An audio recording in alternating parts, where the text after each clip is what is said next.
Hello बच्चों, आप सभी का स्वागत है आपके अपने यूट्यूब चैनल जिसका नाम है Socionomics complete guide for social science. तो बच्चों, इस लेक्चर में मैं 3 इम्पोर्टेंट नेशनल इम्पोर्टेंस के टॉपिक्स को डिस्कस करने वाला हूं और इन टॉपिक्स से कॉम्पिटिटिव एग्जामिनेशंस में क्वेश्चंस पूछे जा सकते हैं। साथ में इन टॉपिक्स के बारे में नॉलेज से आपका जनरल अवेयरनेस भी अवश्य बढ़ेगा। तो बच्चों, आइए हम लोग देखते हैं आज के इस लेक्चर का फर्स्ट टॉपिक। बच्चों, यदि अभी तक आपने सोशोनोमिक्स यूट्यूब चैनल को सब्सक्राइब नहीं किया है तो प्लीज़ इस यूट्यूब चैनल को सब्सक्राइब करें और इस यूट्यूब चैनल को अपना सपोर्ट हमेशा देते रहें। इस वीडियो को ज़्यादा से ज़्यादा शेयर करें ताकि जनरल अवेयरनेस सभी का बढ़े और सभी लोग अपने जीवन में सफल हों। तो बच्चों, आइए हम लोग देखते हैं आज के इस लेक्चर का फर्स्ट टॉपिक। तो फर्स्ट टॉपिक है यूनियन कैबिनेट अप्रूव्स केन बेटवा रिवर इंटरलिंकिंग प्रोजेक्ट फंडिंग। तो बच्चों, आपको ये पता होना चाहिए कि केन और बेटवा 2 इम्पोर्टेंट ट्रिब्यूटरीज है यमुना रिवर की, और सेंट्रल गवर्नमेंट ने पहले ही ये फैसला ले लिया है कि केन और बेटवा रिवर को इंटरलिंक किया जाएगा और इसके लिए सेंट्रल गवर्नमेंट ने रिसेंटली फंड भी अलोकेट कर दिया है। तो जो बच्चों केन बेटवा रिवर इंटरलिंकिंग प्रोजेक्ट है उसका जो टोटल कॉस्ट है वो है 44,605 करोड़, और इतना अमाउंट जो है वो सेंट्रल गवर्नमेंट ने एलोकेट कर दिया है ताकि जल्द से जल्द केन बेटवा रिवर इंटरलिंकिंग प्रोजेक्ट को पूरा किया जा सके। सेंट्रल गवर्नमेंट का अनुमान है कि 8 इयर्स के अंदर इस प्रोजेक्ट को पूरा कर लिया जाएगा। अगर केन बेटवा रिवर इंटरलिंकिंग प्रोजेक्ट अगर सक्सेसफुल होता है तो इससे बुंदेलखंड रीजन जो है उत्तर प्रदेश और मध्य प्रदेश में फैला हुआ उसको बहुत ही ज़्यादा फायदा पहुंचेगा। आपको बच्चों पता होना चाहिए कि बुंदेलखंड रीजन जो है उत्तर प्रदेश और मध्य प्रदेश में फैला हुआ है और इस रीजन में हमेशा से ही पानी की भारी कमी रही है और इस कारण बुंदेलखंड के लोगों को तमाम तरह की समस्याओं का सामना वर्षों से करना पड़ रहा है। तो सेंट्रल गवर्नमेंट ने बुंदेलखंड के लोगों को राहत देते हुए केन बेटवा रिवर इंटरलिंकिंग प्रोजेक्ट को सफल बनाने के लिए जो भी फंड्स हैं उनको अलोकेट कर दिया है। बच्चों, आप देखिएगा कि जो केन बेटवा इंटरलिंकिंग प्रोजेक्ट है उसका जो मेन एम है वो यही है कि केन रिवर में जो सरप्लस वाटर है उसको बेटवा रिवर में ट्रांसफर किया जाए with the help of the construction of Dhuadhan dam and canal. तो आप इसको ऐसे समझिए बच्चों कि आपका केन रिवर है और आपका ये बेटवा रिवर है। अभी क्या है कि एक लिंक कैनाल को कंस्ट्रक्ट किया जाएगा इस प्रोजेक्ट के अंदर और इस लिंक कैनाल का जो टोटल लेंथ होगा वो होगा 221 किलोमीटर और इस लिंक कैनाल के माध्यम से केन रिवर के सरप्लस वाटर को ट्रांसफर किया जाएगा बेटवा रिवर में। अभी ये जो केन बेटवा रिवर इंटरलिंकिंग प्रोजेक्ट है उसको कंप्लीट करने के लिए सेंट्रल गवर्नमेंट ने एक अथॉरिटी बनाया है और इस अथॉरिटी का नाम है केन बेटवा लिंक प्रोजेक्ट अथॉरिटी।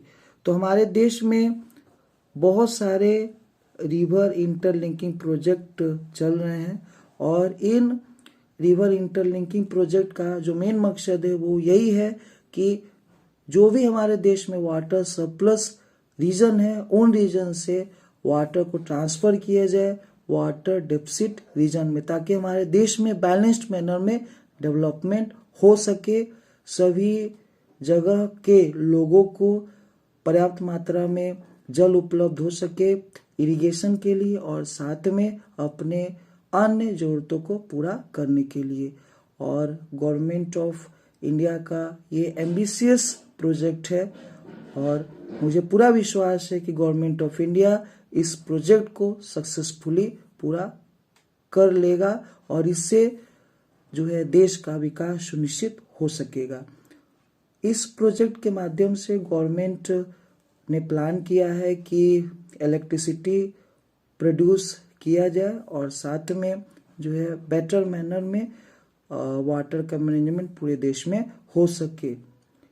चलिए अब हम लोग आगे के टॉपिक्स को डिस्कस करते हैं। तो बच्चों, रिसेंटली एक न्यूज आया और इस न्यूज में बताया गया कि उत्तर प्रदेश में स्थित हैदरपुर वेटलैंड को नया रामसार साइट इंडिया में घोषित किया गया है। तो बच्चों, आइए हम लोग बात करते हैं रामसार कन्वेंशन क्या होता है और इससे हमें रामसार साइट्स के बारे में जानने में मदद मिलेगा। तो बच्चों, आप देखिएगा कि इंटरनेशनल ट्रीटी साइन हुआ था 1971 में ईरान के एक शहर में और इस शहर का नाम था रामसार। और जो आपका रामसार कन्वेंशन है ये आपका इंटरनेशनल ट्रीटी है और इसका जो मेन एम है वो ये है कि कंजर्वेशन और सस्टेनेबल यूज ऑफ वेटलैंड्स को बढ़ावा देना। वेटलैंड्स का मतलब होता है आर्द्र भूमि या आप साधारण भाषा में कह सकते हो दलदली भूमि। तो बच्चों, आप देखिएगा कि जो आपका आर्द्र भूमि या दलदली भूमि होता है उसी को हम लोग वेटलैंड्स कहते हैं और जो वेटलैंड्स होते हैं वो बेसिकली वाटर से कवर रहते हैं। तो वेटलैंड्स जो है उनके बारे में कहा जाता है कि इंटरसेक्शन पॉइंट होते हैं टेरेस्ट्रियल और इक्वेटिक इकोसिस्टम के बीच में। और बच्चों, वेटलैंड्स जो है वो बहुत ही ज़्यादा इम्पोर्टेंट है क्योंकि वेटलैंड्स जो है वो हैबिटेट प्रोवाइड करते हैं प्लांट्स और एनिमल्स के लिए। साथ में वेटलैंड्स जो है वो पॉल्यूटेंट्स को ऑब्जॉर्व करते हैं और वाटर के क्वालिटी को भी इम्प्रूव करते हैं। बच्चों, वेटलैंड्स के कारण सॉइल इरोजन का जो रेट है वो कम होता है और इससे सॉइल फर्टिलिटी भी बढ़ता है। अगर भारत की बात की जाए बच्चों तो अभी 47 रामसार साइट्स है इंडिया में और जो नया रामसार साइट्स इंडिया में डिक्लेयर किया गया है उसका नाम है हैदरपुर वेटलैंड।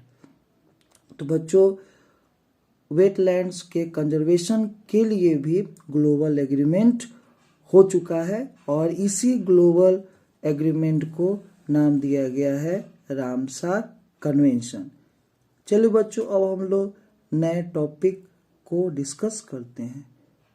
तो बच्चों, अब हम लोग पढ़ने जा रहे हैं आज के इस लेक्चर का थर्ड और लास्ट टॉपिक।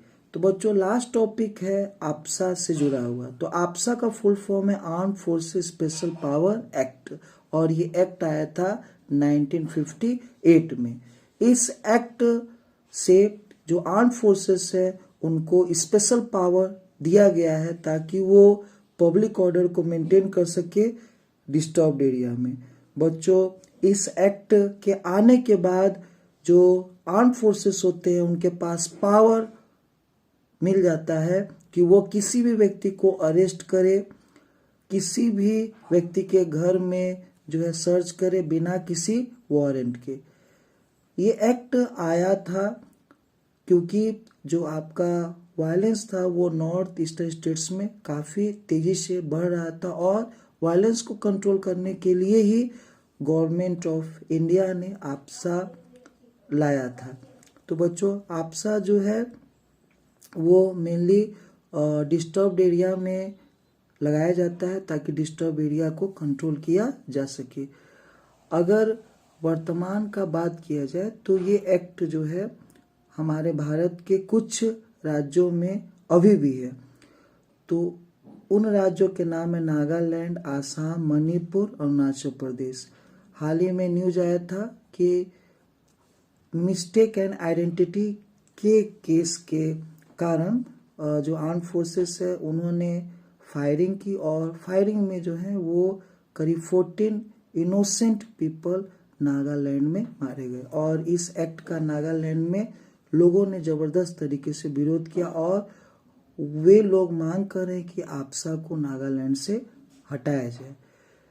बच्चों आप देखिएगा कि नॉर्थ ईस्टर्न स्टेट्स जो हैं उनमें काफ़ी ज़्यादा उग्रवादियों का संगठन है और नॉर्थ ईस्टर्न स्टेट्स के उग्रवादियों के संगठन को समाप्त करने के लिए ही आपसा का सहारा लिया जाता है। तो हमारे देश के जो भी डिस्टर्ब्ड एरिया है उनमें लॉ एंड ऑर्डर के कंडीशन को सुधारने के लिए आपसा का सहारा समय समय पे अलग अलग स्टेट में लिए गए हैं। तो बच्चों आपको ये मालूम होना चाहिए कि पिछले कुछ वर्षों में आपसा जो है वो केवल नॉर्थ ईस्टर्न स्टेट्स में ही नहीं लगाए हैं, बल्कि ये अलग अलग दूसरे स्टेट्स में भी लगे। जैसे पंजाब और चंडीगढ़ में आपसा आया है और साथ में जम्मू एंड कश्मीर में भी आपसा का सहारा लिया गया ताकि जो लॉ एंड ऑर्डर कंडीशन है उससे इम्प्रूव किया जा सके और जो भी डिस्टर्बेंस है उसको कंट्रोल किया जा सके। तो बच्चों आपके नॉलेज के लिए मैं बता दूं कि इरोम चानू शर्मिला एक ह्यूमन एक्टिविस्ट हैं और ये करीब 16 वर्षों तक भूख हड़ताल की थी ताकि आपसा को हटाया जा सके। तो बच्चों आपको आज का वीडियो कैसा लगा आप कमेंट करके ज़रूर बताइएगा और इसी तरीके के जो इम्पोर्टेंट टॉपिक्स है हमारे देश के और पूरे वर्ल्ड के उसका डिटेल एनालिसिस मैं लगातार अपने वीडियो में करता रहूँगा। और आपको ये लेक्चर अगर पसंद आया तो आप ज़रूर इस लेक्चर को शेयर कीजिएगा। बहुत बहुत धन्यवाद आप सभी को।